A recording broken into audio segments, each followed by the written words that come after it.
نہیں دے گا. کیونکہ ایک کڈنی 5 لاکھ میں نہیں دے رہا تو کہ غریب ہے وہ مالی طور پر غریب ہے لیکن ذہنی طور پر جسمانی طور پر غریب نہیں ہے. اللہ تعالیٰ نے اسے ذہن دیا ہے کہ وہ اللہ کی عبادت کرے. اور اللہ والے جو ہوتے تھے نا عبادتیں کیا کرتے تھے تو وہ چھپ جاتے تھے, لوگوں پر ظاہر نہیں ہونے دیتے تھے کہ ہم کیا کر رہے ہیں. بڑے بڑے کسی کو پتہ لگ جاتا تو بستی چھوڑ دیتے تھے کہ یار انہیں پتہ لگ گیا ہمارے ہاتھ چوم گئی. اور اللہ نے پوچھ لیا کہ بڑے ہاتھ چمبائے تھے تم نے, اب آؤ ذرا لائن پہ, پٹائی لگے گی, جہنم میں ڈال دی جاؤ. کبھی امام صاحب نے بتایا کہ حاجی اتنوں کو بخشوائے گا, عالم اتنوں کو بخشوائے گا, حافظ اتنوں کو بخشوائے گا, تو ان کی بھی بات ذرا سن لو. حدیث پاک میں اللہ کے نبی صلی اللہ علیہ وسلم نے ارشاد فرمایا کہ میدان محشر میں اللہ تبارک و تعالی حاجی کو, شہید کو اور قاری کو, جس کو عالم کہا جاتا ہے, ان کو بلائے گا اور پوچھے گا تمہیں دنیا میں ہم نے بھیجا, تم نے دنیا میں کیا کیا؟ تو حاجی صاحب کھڑے ہوں گے کہ اللہ تعالیٰ تو نے ہمیں دولت دی, ہم نے تیری راہ میں حج کیا, اپنے وطن کو چھوڑا, تیرے محبوب شہر کو دیکھنے گئے, تیرے حبیب کے روضے کو دیکھنے گئے. تو اللہ تعالیٰ فرمائے گا تم جھوٹے ہو, تم نے حج اس لیے کرا کہ لوگ تمہیں حاجی جی کہیں, اور حاجی جی کہہ دیا لوگوں نے, اب تمہیں کچھ نہیں ملے گا آخرت میں. فرشتوں کو حکم ہوگا کہ منہ کے بل گھسیٹو اور کھچڑتے ہوئے لے جاؤ اور جہنم میں ڈال دو. اب باری آئے گی شہید کی. شہید کا مرتبہ بھی بہت بڑا ہے. حضور فرماتے ہیں کہ شہید کے خون کا ایک قطرہ زمین پر گرنے سے پہلے اس کی مغفرت ہو جاتی ہے. کتنا بڑا مقام ہے شہید کا. شہید سے پوچھا جائے گا, اللہ تعالیٰ پوچھے گا تم نے کیا کیا؟ تو شہید کہے گا مولا تو نے ہمیں جوانی دی, بہادری دی, ہمیں طاقت دی, ہم تیری راہ میں چلے, تلوار اٹھائی, کافروں پر وار کیا اور ہم جنگ میں شہید ہو گئے. اللہ فرمائے گا تم جھوٹے ہو, اس لیے کہ تمہیں جو طاقت ملی تھی تو تم لڑنے اس لیے گئے تھے کہ تمہیں لوگ بہادر کہیں. لوگوں نے بہادر کہہ دیا کہ بہت بہادر تھا, سب کے آگے چل رہا تھا وہ, تمہیں بہادر کہہ لیا, دنیا میں تمہارا حصہ مل گیا, آخرت میں نہیں ملے گا. فرشتوں کو حکم ہوگا کہ منہ کے بل گھسیٹو اور جہنم میں ڈال دو. اب باری آئے گی عالم صاحب کی, قاری قرآن. قاری کہتے ہیں قرآن پاک کی تلاوت کرنے والے, سمجھے. قاری صرف اسی کو کہتے ہیں قرآن پاک کی تلاوت کرنے والا, ترتیل کے ساتھ, اس کے مخارج کے ساتھ اور اس کے قانون کے ساتھ پڑھنے والے کو قاری کہا جاتا ہے. حافظ کہتے ہیں قرآن پاک کو بغیر دیکھے جو یاد کر لے اسے حافظ قرآن کہا جاتا ہے. اور عالم دین اس کو کہا جاتا ہے جو قرآن کے مفہوم کو, قرآن کے مخرج کو, قرآن کے طریقے کو, قرآن کے مطلب کو اچھی طریقے سے سمجھے, حدیث کو سمجھے اور اس پر عمل کرے, وہ ہوتا ہے عالم دین. تو جتنا بڑا مقام ہے عالم کا اتنی بڑی سخت سزا بھی ہے. پوچھا جائے گا قاری قرآن سے, اللہ تعالیٰ پوچھے گا بھائی بتائیے تم نے دنیا میں کیا کیا؟ کہے گا کہ اللہ تعالیٰ تو نے ہمیں بہت اچھا دماغ دیا تھا, بہت اچھی آواز دی تھی, ہم نے قرآن کی تلاوت کی, ہم نے تیرا دین سیکھا, قرآن کو سیکھا, تیرے محبوب کی حدیثیں سیکھی. اللہ فرمائے گا تم جھوٹے ہو, تم نے قرآن اس لیے سیکھا تھا کہ تمہیں لوگ قاری صاحب کہیں, عالم صاحب کہیں. اب دنیا نے بہت کہہ لیا, اب آخرت میں تمہارا کوئی حصہ نہیں ہے, دنیا میں مل گیا جو ملنا تھا. فرشتوں کو حکم ہوگا کہ منہ کے بل گھسیٹو اور پڑائی لگاتے ہوئے لے جاؤ, جہنم میں ڈال دو. تو یہ ہے ان کی حقیقت. اب یہ مت سمجھ لینا کہ سب کی تو پٹائی لگے گی تو عالم بھی نہیں بن سکتے, حافظ بھی نہیں بن سکتے, حاجی بھی نہیں بن سکتے, بنے کیا؟ تو میرے پیارے یہ ساری چیزیں ہیں نیت کے اوپر. اللہ کے نبی صلی اللہ علیہ وسلم ارشاد فرماتے ہیں قرآن پاک کے بعد سب سے بڑی کتاب ہے بخاری شریف. حدیث پاک کی کتاب ہے یہ. بخاری شریف کو ہر انسان مانتا ہے, ہر فرقے کا آدمی مانتا ہے, چاہے وہابی ہو, اہل حدیث ہو, خبیث ہو, کوئی بھی. سنی تو مانتا ہی مانتا ہے, اس کے علاوہ جتنے فرقے ہیں سب مانتے ہیں بخاری شریف کو. اس کی سب سے پہلی حدیث ہے جس میں اللہ کے نبی نے ارشاد فرمایا انما الاعمال بالنیات, اعمال کا دار و مدار نیتوں پر ہے. جس کی جیسی نیت ہوگی ویسا ہی اس کو بدلہ ملے گا. اگر انسان نیت ایسی کر لے کہ جو کام ہے ہمارا سب اللہ کی رضا کے لیے ہے, مسجد میں پیسے دینے گیا کہ 100 کا نوٹ دے دیا, اب دے رہا کہ صاحب حاجی جی نے 100 روپے دیے ہیں, اعلان لگوا دیا, ارے ہم نے 100 کا دیا ہے, کوئی ہے ہمارے ٹکر پہ؟ کوئی آئے گا 500 کا لے گا, کہے گا ہم سے 1000 لے لو, ہم کیا تم سے پیچھے ہیں؟ تو یہ طریقہ اگر نیت سے خلاف ہے اس لیے اگر آپ نے دیا کہ ہماری واہواہی ہو جائے اور یہ کہا کہ پردھان جی نے 100 روپے دیے ہیں، پردھان جی نے 1000 روپے دیے ہیں، یہ واہواہی آپ نے کرا لی تو یہ ہوا دنیا کا حصہ وہ مل گیا، آخرت میں نہیں ملے گا۔ اور نیت یہ کر لی کہ 1 روپیہ دیں یا 1 لاکھ روپے دیں، یہ سب اللہ کے لیے ہے، کوئی ہم سے زیادہ دے یا کم دے وہ جانے، ہم نے جو دیا ہے وہ اللہ کی رضا کے لیے دیا ہے کہ اللہ ہم سے راضی ہو جائے، اس کے محبوب ہم سے خوش ہو جائیں، تو اس کا بدلہ دنیا میں بھی ملے گا اور آخرت میں بھی ملے گا، اس لیے کہ اللہ تعالیٰ اپنے وعدے میں سچا ہے۔ اللہ نے ارشاد فرمایا فَاذْكُرُونِي أَذْكُرْكُمْ وَاشْكُرُوا لِي وَلَا تَكْفُرُونَ، تم میرا ذکر کرو، صرف ذکر کرو، میں تمہارا چرچا کروں گا۔ ذکر تو ایسا ہے کونے میں بیٹھ کے بھی کر لو گے، اب ہم تقریر کریں کہ گھر میں بیٹھ کے چارپائی بیٹھ کے گاؤں کے ساتھ مولانا صاحب نے بیان سنایا، یہ تو ذکر ہو گیا، لیکن چرچا گھر میں بیٹھ کے ہو سکتا ہے؟ نہیں، چرچا ہوگا باہر نکل کے۔ اللہ تعالیٰ فرماتا ہے تم میرا ذکر کرو، صرف ذکر کرو، میں تمہارا چرچا کر دوں گا۔ ذرا چھپا کر کے دیکھ کے دیکھو، اللہ تعالیٰ کی بارگاہ میں 1 روپیہ خرچ کرو گے تو اللہ تبارک و تعالیٰ تمہارا چرچا کر دے گا، خود بخود تمہاری شان بلند ہو جائے گی، کیونکہ جو اللہ کی بارگاہ میں نیچا بن کے رہتا ہے اللہ اسے بلند فرما دیتا ہے۔ آپ نے دیکھا ہے جب حج کرنے جاتے ہیں، امیر ہو، غریب ہو، فقیر ہو، رکشے چلانے والا ہو، جوتا کاٹنے والا ہو، کیسا ہی کیوں نہ ہو، جب وہ حج کرنے جاتا ہے مجال ہے اس کی کہ برانڈیڈ کپڑے پہن لے، کوئی ہے ایسا؟ سلا ہوا کپڑا نہیں پہن سکتا، باندھے گا وہ احرام، ایک تہمد ایک چادر۔ یہ ہے انسان کی حقیقت، کیونکہ اللہ کی بارگاہ میں جھکنا ہی انسان کو بلندی پہ پہنچا دیتا ہے۔ اپنے آپ کو نیچا سمجھے چاہے کتنا ہی بڑا کروڑ پتی کیوں نہ ہو، بس یہ کہے کہ اللہ جو کچھ ہے میرا وہ سب تیرا ہے، میں تو تیرا بندہ ہوں، تو جب چاہے دے دے، جب چاہے لے لے۔ امتحان لیتا ہے انسان کا اللہ تبارک و تعالی۔ وہاں پر جانے کے بعد مکہ شریف میں پہنچیں گے، حرم کی حدود میں پہنچیں گے، طواف کرنے کے لیے نیت کریں گے تو ہمیں اور آپ کو جو ہے تہمد ہوگا، ایک چادر ہوگی، اس کے علاوہ کوئی کپڑا نہیں پہن سکتے، داڑھی ہے اس میں کنگھا تک نہیں کر سکتے، بالوں میں کنگھا نہیں کر سکتے، ٹوپی نہیں لگا سکتے، سلا ہوا ایک انڈر ویئر نہیں پہن سکتے، خوشبو نہیں لگا سکتے۔ میرے پیارے یہ ہے انسان کی حقیقت، وہی الجھے ہوئے بال، وہی جو ہے مرجھایا ہوا چہرہ اللہ کی بارگاہ میں لے جائیں، وہاں پر رب تبارک و تعالیٰ کی پاکی بیان کریں، سبحان ربی الاعلیٰ، اے اللہ تیری ذات پاک ہے، سب سے بلند و بالا ہے۔ تو اللہ تبارک و تعالیٰ کی یہ شان ہے کہ ہم بڑے ہیں تب بھی اللہ تیرا شکر ہے، جب ہم کم ہیں تب بھی اللہ تیرا شکر ہے۔ آخری بات میں بیان کروں، بس یہ ہمیشہ یاد رکھنا کہ مرنا ضرور ہے ہر انسان کو۔ اللہ تبارک و تعالیٰ نے 3 بندوں کا امتحان لینا چاہا۔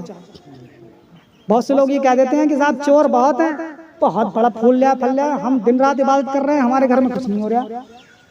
تو میرے پیارے ذرا یاد کرو کہ جنت میں جانا ہے تو امتحان دینا ہے، جنت میں بھی پہلے جاؤ گے، وہاں لوگ دیکھیں گے یار یہ تو بہت غریب تھا، اتنے بڑے محل میں ہے جنت میں، وہ لوگ سوچیں گے وہاں پر کہ یار ایک نیکی ہم بھی کر لیتے، ہمیں بھی ذرا تھوڑا 2-4 گز بڑا مکان مل جاتا جنت میں، سمجھے؟